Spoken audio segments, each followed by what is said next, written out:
Kehancuran ini tidak disadari dalam satu waktu, tetapi terasa setelah berjalan cukup lama.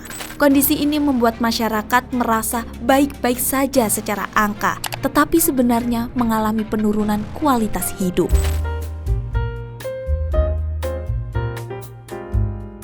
Halo, kembali lagi bersama kami di Partai X. Kehancuran yang tidak terlihat, silent collapse. Ketika orang mendengar kata kehancuran, yang terbayang biasanya adalah perang, krisis besar, atau jatuhnya pasar secara tiba-tiba. Padahal, tidak semua kehancuran terjadi dengan cara yang terlihat jelas.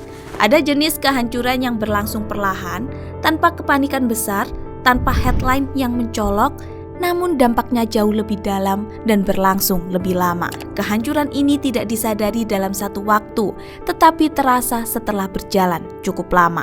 Inilah yang bisa disebut sebagai silent collapse, yaitu keruntuhan yang terjadi secara diam-diam di dalam sistem. Salah satu bentuk kehancuran yang paling nyata, namun sering tidak disadari adalah turunnya daya beli masyarakat. Secara nominal, penghasilan mungkin terlihat tetap atau bahkan naik. Namun, di sisi lain, harga kebutuhan hidup meningkat lebih cepat. Akibatnya, uang yang sama tidak lagi bisa membeli jumlah barang yang sama seperti sebelumnya. Kondisi ini membuat masyarakat merasa baik-baik saja secara angka, tetapi sebenarnya mengalami penurunan kualitas hidup. Mereka harus mengurangi konsumsi, menunda kebutuhan, atau berkompromi dengan standar hidup yang lebih rendah. Yang berbahaya, proses ini terjadi perlahan, tidak ada titik jelas kapan kehancuran itu dimulai, tetapi dampaknya terus menumpuk dari waktu ke waktu. Selain faktor ekonomi, ada juga kehancuran yang terjadi pada tingkat kepercayaan. Ketika masyarakat mulai merasa bahwa sistem tidak lagi bekerja secara adil, baik dalam kebijakan, pasar, maupun distribusi peluang, maka kepercayaan perlahan menurun. Mereka mulai meragukan apakah aturan benar-benar melindungi semua pihak atau hanya sebagian saja. Dalam konteks pasar, ini bisa terlihat dari meningkatnya sikap skeptis terhadap informasi, edukasi, maupun institusi keuangan. Di sisi lain, masyarakat juga bisa menjadi apatis, merasa bahwa apapun yang mereka lakukan tidak akan banyak mengubah keadaan. Kehancuran kepercayaan ini sangat berbahaya, karena ketika kepercayaan hilang, stabilitas jangka panjang ikut terancam. Sistem mungkin masih berjalan, tetapi fondasinya mulai melemah. Kehancuran lain yang tidak kalah penting adalah meningkatnya ketimpangan. Dalam kondisi krisis, seperti yang sudah dibahas sebelumnya, tidak semua pihak mengalami dampak yang sama. Sebagian mengalami tekanan, sementara sebagian lain justru mendapatkan keuntungan.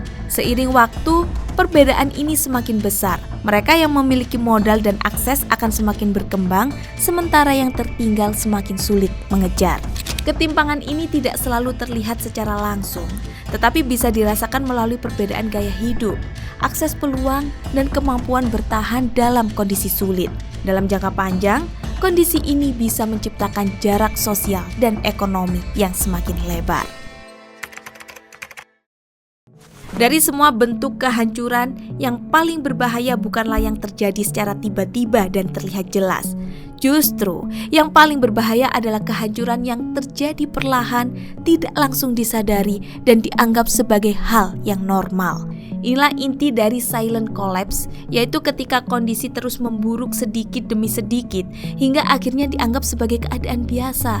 Tidak ada kepanikan besar, tidak ada titik krisis yang jelas, tetapi dampaknya jauh lebih dalam karena berlangsung dalam jangka panjang.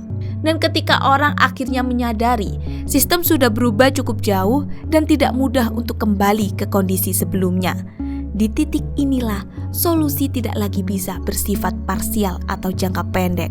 Solusi yang dibutuhkan adalah perubahan arah yang lebih mendasar, yaitu mengembalikan kedaulatan ke tangan rakyat.